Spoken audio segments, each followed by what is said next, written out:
এরে আম্মা জানেরা, প্রসব বেদনায় যদি মায়ের ইন্তেকাল হয়ে যায়, আল্লাহ তাকে শাহাদাতের মর্যাদা দান করবেন। জীবনের মূল কষ্ট টিভিতে স্বাগতম। আপনারা মায়ের দেখছেন হাফিজুর রহমান প্রসব সিদ্দিকের হৃদয়ের স্পর্শী ওয়াজ। বেদনায় সাত আসমান সাত জমিন তখন মায়েরই মাথায়। জীবনের মূল কষ্ট মায়ের প্রসব বেদনায়। সাত আসমান সাত জমিন তখন মায়েরই মাথায়। আমার সুন্দর মুখ দেখে মায়ের, আমার সুন্দর মুখ দেখে মায়ের ব্যথা যায় দেয় হাসাইয়া। ও আমার প্রাণের মা, মা গো মা, কোথায় গেলে মোরে ছাড়িয়া?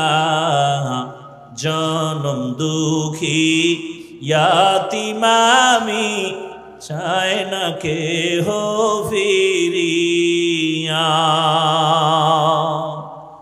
আমি যখন ছিলাম আমার মায়েরই উদরে, চলাফেরা করলেন যে মায় কত কষ্ট করে। আমি যখন ছিলাম আমার মায়ের উদরে, চলাফেরা করলেন যে মায় কত কষ্ট করে। এমন মাকে কেমনে আজি, এমন মাকে কেমনে আজি যাব আমি ভুলিয়া। ও আমার প্রাণের মা, মা গো মা, কোথায় গেলে মোরে ছাড়িয়া? জনম দুঃখী ইয়াতীম আমি, চাই না কেহ ফিরিয়া। এরে আম্মা জানেরা, প্রসব বেদনায় যদি মায়ের ইন্তেকাল হয়ে যায়, আল্লাহ তাকে শাহাদাতের মর্যাদা দান করবেন। আমরা পুরুষেরা রৌদ্র নাই, বৃষ্টি নাই, আজান হয়ে গেছে, মসজিদে যাও, জুমার নামাজ মসজিদে গিয়া পড়ো, ঈদের নামাজ ঈদগায় গিয়া করো। আম্মা জানের কত সম্মান। মসজিদে গিয়া পুরুষেরা কষ্ট করিয়া যত সওয়াব পাবে, আম্মা জানেরা নবীজি বলেন ঘরের মধ্যে থাইকা নির্জন জায়গায় নামাজ পড়লে পুরুষের সমান সওয়াব আল্লাহ আম্মা জানদেরকে দান করবে। এগুলো বুঝবে কি আর বলবে কি? ইসলামের উপরে এত অপবাদ মূলত বেঈমান আর নাস্তিকেরা চায় ইসলাম যেন জমিনে কায়েম না হয়। কারণ আল্লাহর দ্বীন আর ইসলাম যদি কায়েম হয়ে যায়, দুনিয়াটা জান্নাতের বাগান হয়ে যাবে। চোর আর ধোঁকাবাজেরা চুরি করার রাস্তা পাবে না। এই জন্য সব চোর, দুর্নীতিবাজ, চাঁদাবাজ আর ধান্দাবাজেরা কুত্তার মতো পাগল হয়ে গেছে। ওরা ইসলাম চায় না।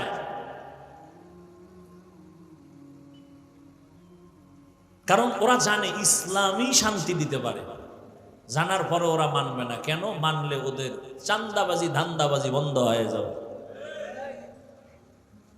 রহমতের নবী এসে কন্যাদেরকে সম্মান বাড়ায় দিলেন। এরে পর্দার আড়ালের আম্মা জান, কিয়ামতের ময়দান যেদিন কায়েম হয়ে যাবে, এই জমিনটা হবে কিয়ামতের মাঠ। মক্কার পার্শ্বে আরাফার ময়দান হবে আল্লাহর বিচারালয়, আদালত। হাসরের ময়দানে সব মানুষগুলো উলঙ্গ দাঁড়াবে, জমিনটা থাকবে সমতল।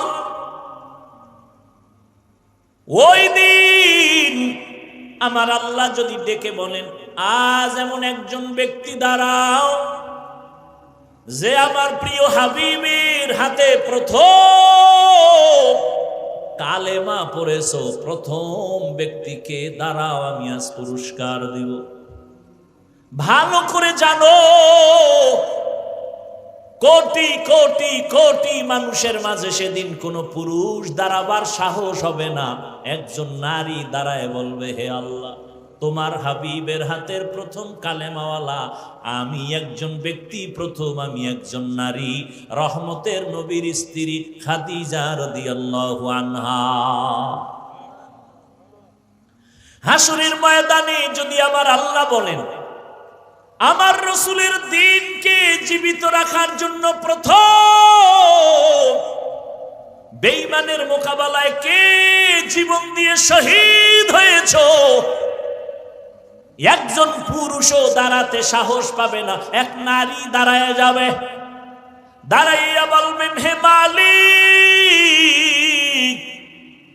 ইসলামের পতাকা উড্ডীন করার জন্য প্রথম রক্ত ঝরাইছি আমি একজন নারী, সুমাইয়া রাদিয়াল্লাহু আনহা। আল্লাহ যদি বলেন, আমার দ্বীন হেফাজতের জন্য কে জন্মভূমি ত্যাগ করে প্রথম হিজরত করেছো, প্রথম যে হিজরত করেছো দাঁড়াও, একজন পুরুষও দাঁড়াতে পারবে না, এক নারী দাঁড়ায় বলবেন, হে মালিক, দ্বীন হেফাজতের জন্য প্রথম হিজরত করনেওয়ালা আমি এক নারী, রুকাইয়া রাদিয়াল্লাহু আনহা, রসুলের মেয়ে, ওসমান রাদিয়াল্লাহু আনহুর বিবি।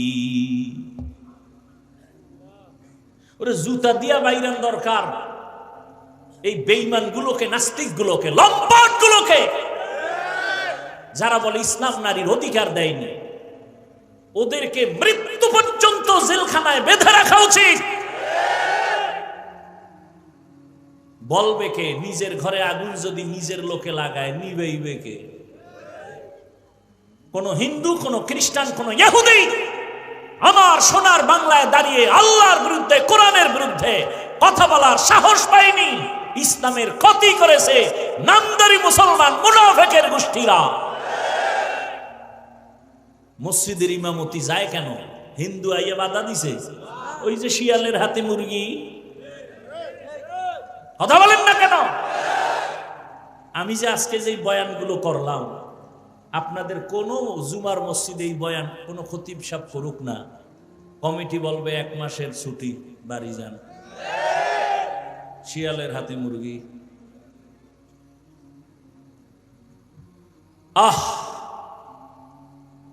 ফিলিস্তিনের মুসলমানের করুণ পরিণতি, অপেক্ষায় থাকো জাতি।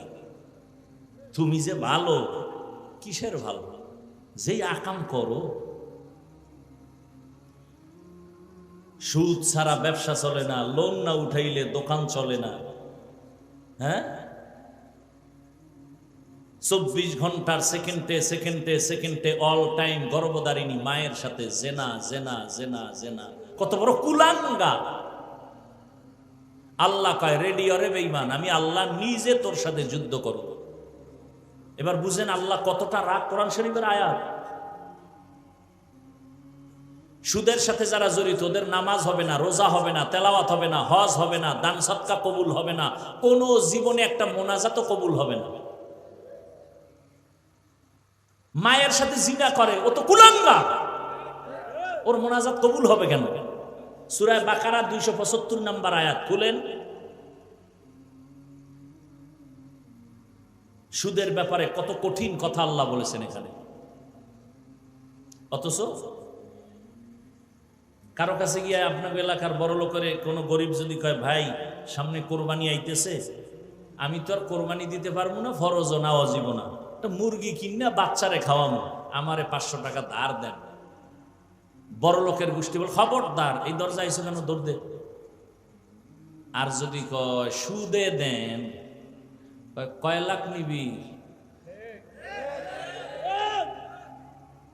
ঠিক নি, কয় লাখ নিবি, আয় ডাইকে ডাইকে দেয়, আয় কত লাগবে নে। হা, শান্তি আসবে কিভাবে? ওই যে একটু আগে বলছি না, ঠাডা পড়া দরকার ঘুমের ভিতরে, শুধু মোহাম্মদের উম্মত হইয়া পাইছে গেল। তবে সীমা লঙ্ঘন করলে উপায় নাই, কিন্তু মোহাম্মদের উম্মত হইল কাম হবে না, বিল্ডিং থুইয়া জঙ্গলে পালাই তৈব। সীমা লঙ্ঘন করলে কিন্তু আর ছাড় নাই, মরার আগেই সাইজ। দুইটা অন্যায় আছে, করলেই মরার আগে বিচার শুরু। কয়টা অন্যায়? এক অন্যায়ের নাম জুলুম। কি? যারা জুলুম করেন, খালি আওয়ামী লীগ বিএনপির জিকির কইরেন না, আপনি মাইয়া ফোলার সাথে বাপ হইয়া কি জুলুম করেন হিসাব। স্বামী হইয়া বউয়ের সাথে জুলুম, বাড়ির মালিক হইয়া ভাড়াটিয়াদের সাথে জুলুম, দোকানের মালিক হইয়া কর্মচারীর সাথে জুলুম। জুলুমের সব বিচার হবে মরার আগে।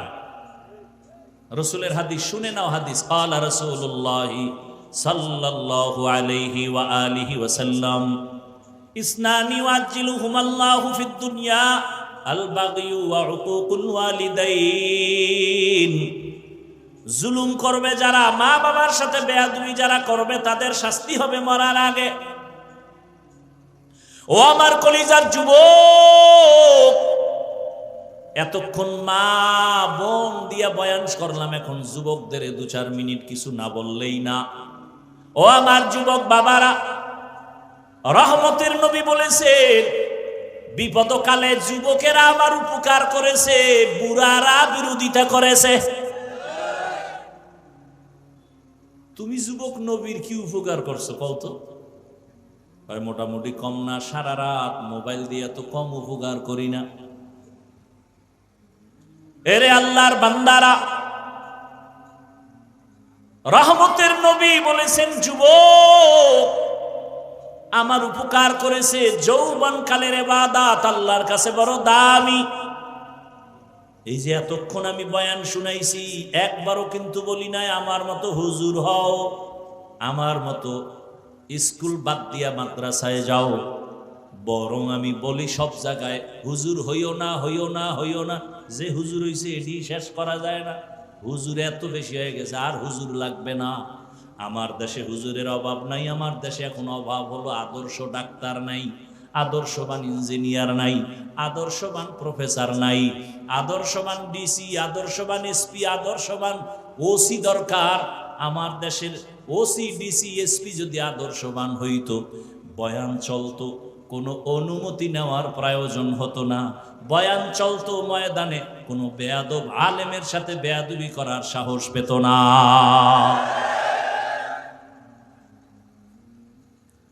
আদর্শবান ডাক্তার হও, আদর্শবান ইঞ্জিনিয়ার হও, আদর্শবান প্রফেসর হও। এ কারণে স্কুলে পড়ো, কলেজে পড়ো, পড়ো চাইল না। দোয়া করে গেলাম, ডাক্তার হও, ইঞ্জিনিয়ার হও, প্রফেসর হও, ডিসি হও, এসপি হও, তবে ছোট্ট একটা দাবি, বেয়াদব হইও না। খবরদার, বেয়াদব হইও না। কথার 3 কথা। মা বাবার সাথে বেয়াদবি করবা না, শিক্ষকের সাথে বেয়াদবি করবা না, আলেমদের সাথে করবা না। যদি করো, মরার আগেই জীবন শেষ। মরবি না, বিছানায় শুইয়া শুইয়া কিডনি যাবে, লিভার যাবে, পাও ভাঙবে, কানতে কানতে কানতে কানতে মরার সময় মুখে পানিও জুটবে না। মা বাবার যদি অভিশাপ কপালে লাগে, শিক্ষকের অভিশাপ যদি লাগে, আলেমের বরদোয়া যদি লাগে, খোদার কসম মরার আগেই বিছানায় পইরা যাবি, পঙ্গু হয়ে যাবি। অনুরোধ করে বলছি, ডাক্তার হও বেয়াদব হইও না, ইঞ্জিনিয়ার হও বেয়াদব হইও না। যদি ডাক্তার বেয়াদব মার্কা হও, লেখা রাখবি তাসলিমার মতো জুতা খাইয়া পালাতে হবে। আর যদি আদবালা ডাক্তার হও, তাহলে শুধু রংপুর না, পুরা বাংলাদেশের মানুষ তোমাকে মাথার উপরে রাখবে। সম্মান দিবেন কে? আল্লাহ সম্মান দিবেন। লাগবে তোমার সুন্দর চরিত্র, আর মা বাবার দোয়া, শিক্ষকের দোয়া, আলেমের দোয়া। কোনো মাস্তানি চলবে না। কবি নজরুলের গল্প করো, তোমার মতো সারা রাত যদি মোবাইলে গুনাহ করত, কোনোদিন কবি নজরুল হতে পারত না। চরিত্র এক অমূল্য সম্পদ, এখনো সময় আছে, তওবা করো। ডাক্তারি পড়ো, ইঞ্জিনিয়ারিং পড়ো, মা বাবার দোয়া নিতে ভুল করবা না। তবে এই কথাটাও লিখে রাখো পারলে, কোনো মা বাবা সন্তানের জন্য কখনো বরদোয়া করে না, শিক্ষক ছাত্রকে বরদোয়া দেয় না, আলেম উম্মতের বরদোয়া দেয় না, কিন্তু অটোমেটিক যখন কষ্ট দিলে লাইগা যায়, তখন একটা নিঃশ্বাস বের হয়ে যায় অটোমেটিক। ওটাই তোমার জীবনের কাল। মা বাপ যদি কষ্ট পায়, বলে আহ তোর জীবন শেষ। অসংখ্য ধন্যবাদ ভিডিওটি শেষ পর্যন্ত দেখার জন্য। এই বয়ান থেকে আপনি কি শিখলেন আমাদেরকে কমেন্টে জানাবেন এবং ভিডিওটি বেশি করে শেয়ার করে দিবেন।